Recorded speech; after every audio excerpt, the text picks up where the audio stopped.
Assalamualaikum warahmatullahi wabarakatuh. Ketemu lagi dengan saya Irfan Safi di ANB Karya Indah Channel.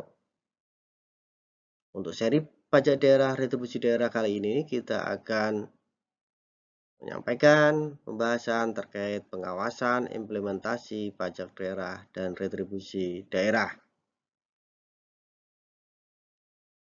Sesuai dengan PP 35 pasal 129 di mana PP ini merupakan turunan dari Undang-Undang 1 tahun 2022, bahwasanya menteri yang menyelenggarakan urusan pemerintahan dalam negeri dan menteri melakukan pengawasan pelaksanaan perda mengenai pajak daerah dan retribusi daerah. Di sini terdapat menteri dalam negeri dan menteri keuangan untuk melakukan pengawasan pelaksanaan dari perda mengenai pajak daerah dan retribusi daerah serta dan atau peraturan pelaksanaannya yang berpotensi yang pertama bertentangan dengan kepentingan umum, yang kedua bertentangan dengan ketentuan peraturan perundang-undangan yang lebih tinggi, yang ketiga tidak sesuai dengan kebijakan fiskal nasional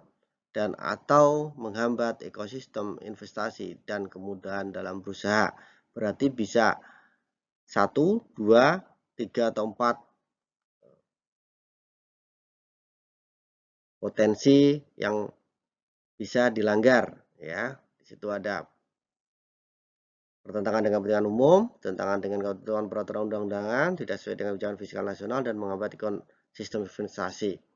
Selanjutnya, dasar dari pengawasan sendiri itu ada 6 di dalam PP 35, di mana yang pertama adalah berdasarkan laporan masyarakat, ya, jika ada laporan masyarakat terkait pelaksanaan pajak daerah retribusi daerah, maka bisa kita tindak lanjuti.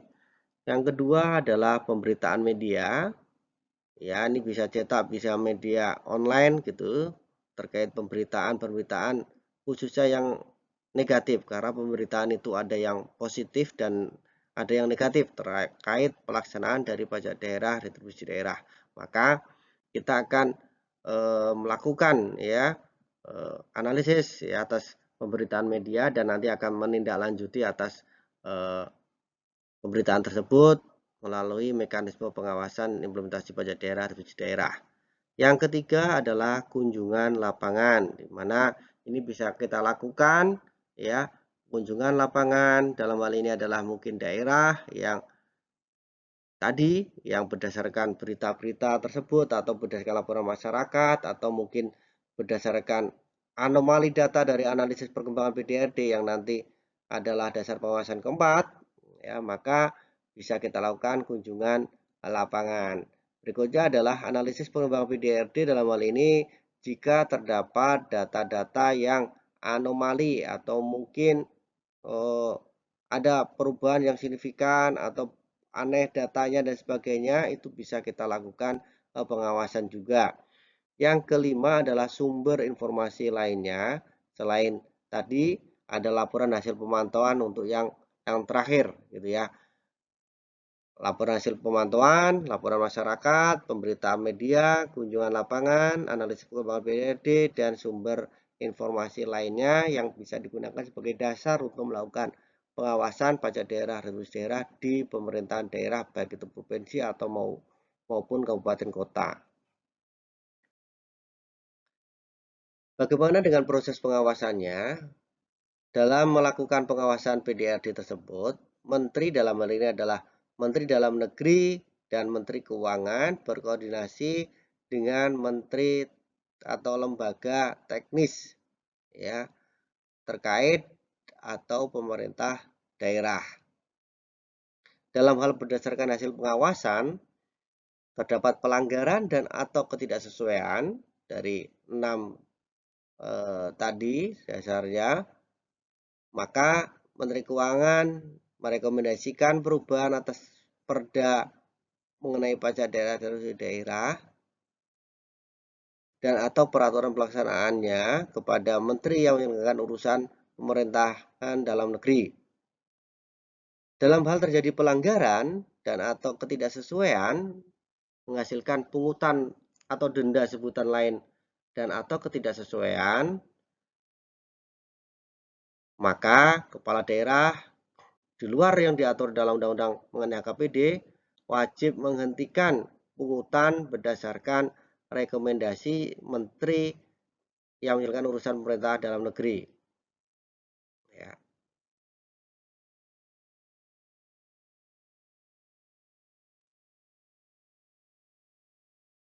Selanjutnya, atas hasil pungutan atau dengan sebutan lain yang dipungut oleh kepala daerah wajib disetorkan seluruhnya ke kas negara sesuai dengan ketentuan peraturan perundang-undangan.